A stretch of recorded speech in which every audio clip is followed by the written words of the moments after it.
How's it going, YouTube and my future self? Welcome back to the Lab TCG. My name is Will, and today in this video we're going to be talking about how to not only sort but also condition the cards that you are using in your Pokemon TCG business. With that out of the way, I do want to go over some housekeeping things. First of all, huge thank you to everyone that has subscribed to the channel. We're currently at 50 subscribers, and if you haven't already, be sure to subscribe. When I started this channel, it was more so just a throw up a video and document what I was doing, more so on the financial part, just so I had it for myself when I go back in history and look at what I was doing when I was, January 25th. So 50 subscribers. I've been uploading more educational content, definitely making more of a push to teach others how to do what I do. So thank you guys so much for coming along with me on this journey. And as always, if you ever have any questions about anything I'm doing, you can join the Discord, or you can send me an email at thelabtcg@gmail.com, or of course use the comment section on YouTube and leave a comment down below. In addition to that, I do post on all other social media accounts. If you want to go follow those are all under thelabtcg.com. So with that out of the way, again, thank you so much. Let's talk about how to sort your inventory and then also how to condition the cards. In the community Discord, we had some talk about not only fakes, but card conditioning, and then also how to sort. That's where today's video idea is coming from. And if you want to recommend the next video idea, join the Discord and let me know what videos you'd like to see. But, so let's go with a little bit of information about how my singles inventory is set up. So behind me, if you can see, and I have my Sharpie wand, as you can see on these industrial shelves, I have a bunch of the BCW 5,000 count boxes. If you don't have those, I would recommend getting some. They're extremely useful for holding a ton of cards. You can do a lot of things with them, and if you've ever bought Pokemon Elite Trainer boxes, you can use the card dividers that are in them to divide out the cards and section them, or you could use paper, indexed cards, labels, anything like that. But basically, I use the 5,000 count BCW boxes and then sort all the cards by set and then alphabetically. Now, right now, I do not have subdivisions for anything that is older than XY base. I have a few black and white divisions. So there's a Dark Explorers set, Noble Victories, all that stuff. There's a little bit of those, but for anything older than that, it's kind of all just jumbled into one row. It's actually terrible for sorting. I wouldn't recommend you do this, and it's a very good practice when you're starting out to go ahead and get down a sorting system and sticking to it.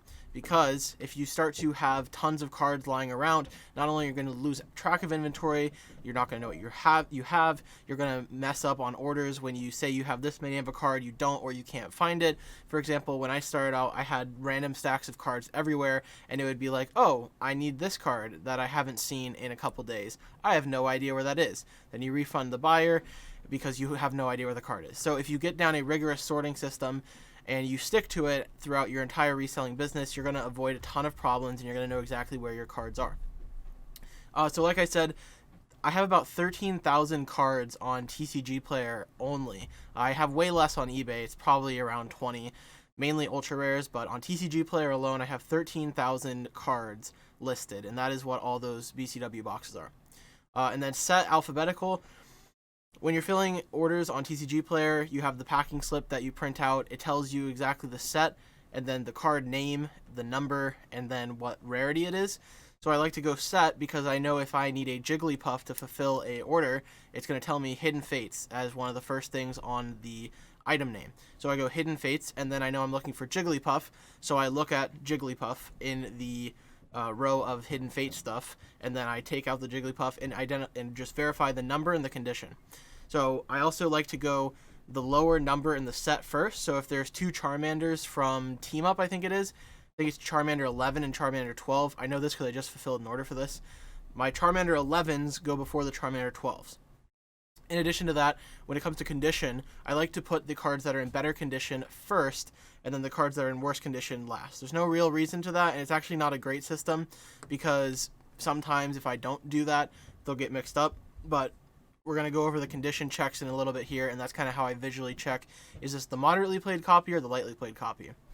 If you have smaller inventory, what I would recommend doing too is taking sleeves and sharpieing LP, MP, near mint, whatever onto the cards, especially if they're of higher value.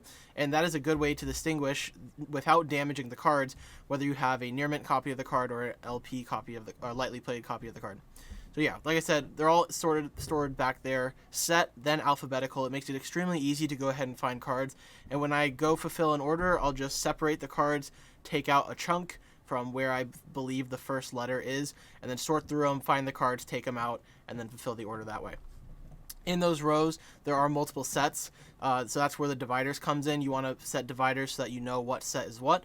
And then as you acquire more inventory, you can add more 5,000 count boxes and keep going from there. So if you were starting with a super small amount of inventory, I'd go on, I guess Amazon is where you would buy those, maybe eBay. I'll leave a link to one of them in the description.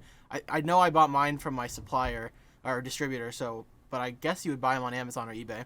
So I'll leave a link to those down there. But they are 5,000 count BCW boxes, and I would just take dividers or index cards and separate all the sets and then sort all your cards alphabetically.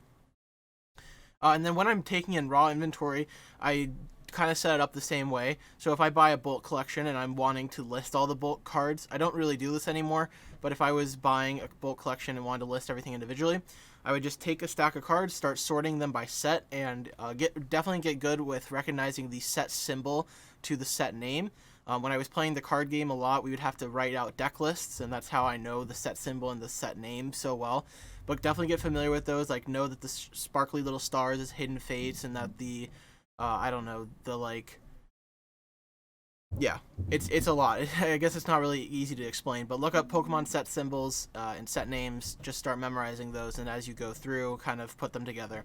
But I would take the stack of bulk, put the little set icons in spaces. So like you have one stack that's Shining Fates, you have one stack that's Fusion Strike, one stack that's Evolving Skies, and then I'll take the cards and just start looking at the set symbol and laying them out in the piles that they're going with. Then once I do that, I'll stack all the cards and kind of put them crisscross. So like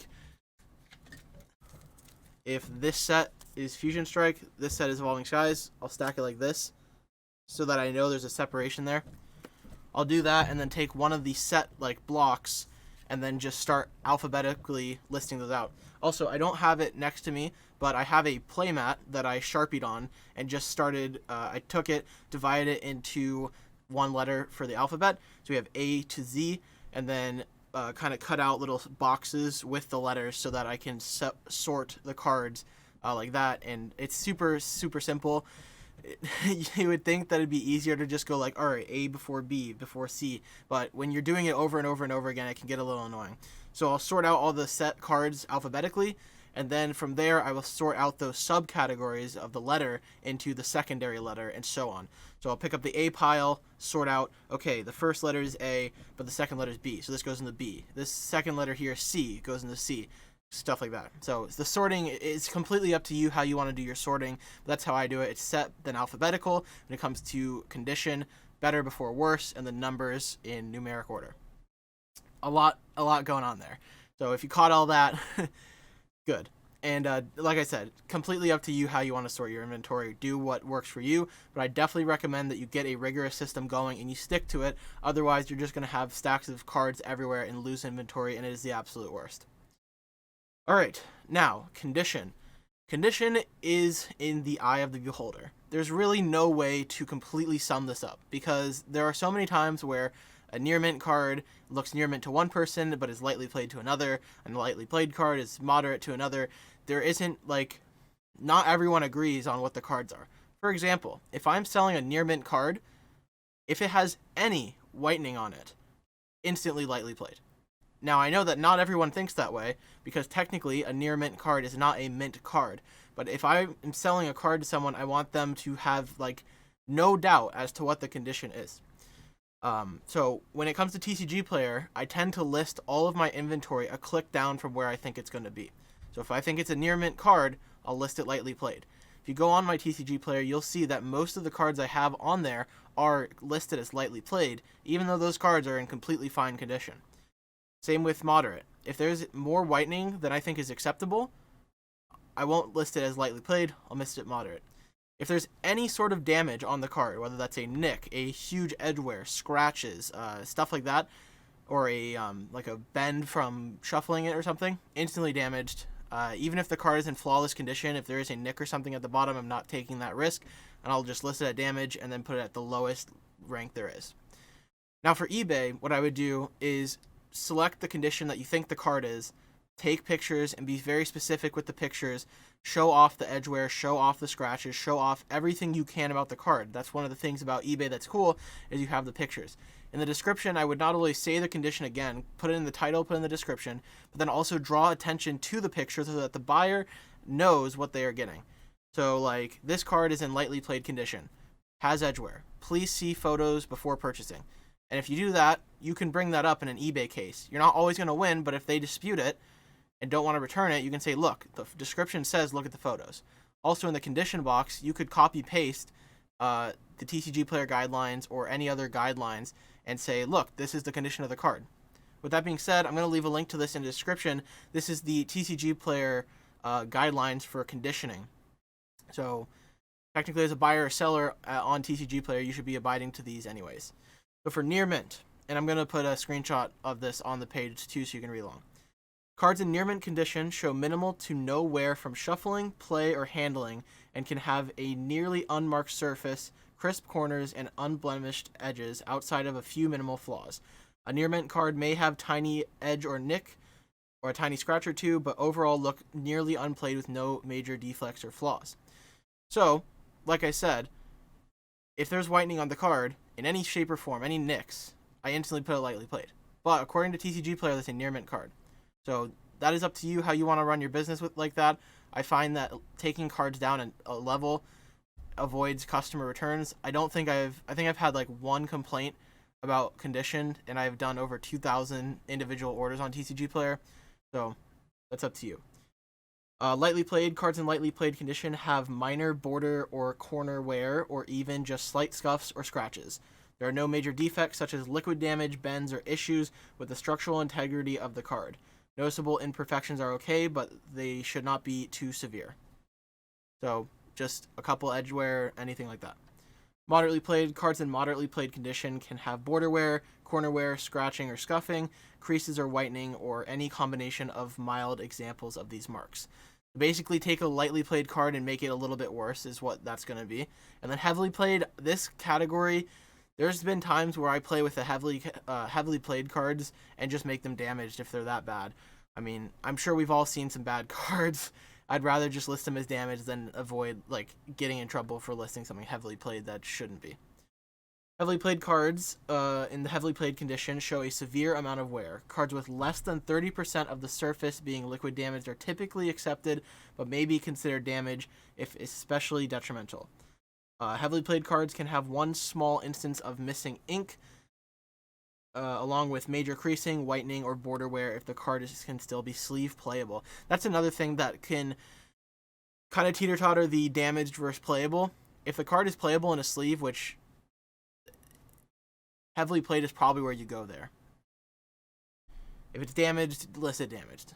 Because a lot of people that buy cards on TCGPlayer especially are players, not necessarily collectors. So they would care about that a lot. Damaged cards in damaged condition can exhibit a tear, bend, or crease that may make the card illegal for tournament play, even in a sleeve. If more than 30% of the card is damaged by liquid, it's considered damage. Cards in damaged condition may have extreme border wear, extreme corner wear, heavy scratching or scuffing, folds, creases, or tears, or other damages that impacts the structural integrity of the card. So, list accordingly. Try and be customer obsessed here. Think about how the person receiving the card is going to feel when they see this. I would not want to receive a moderately played card that's listed as near mint.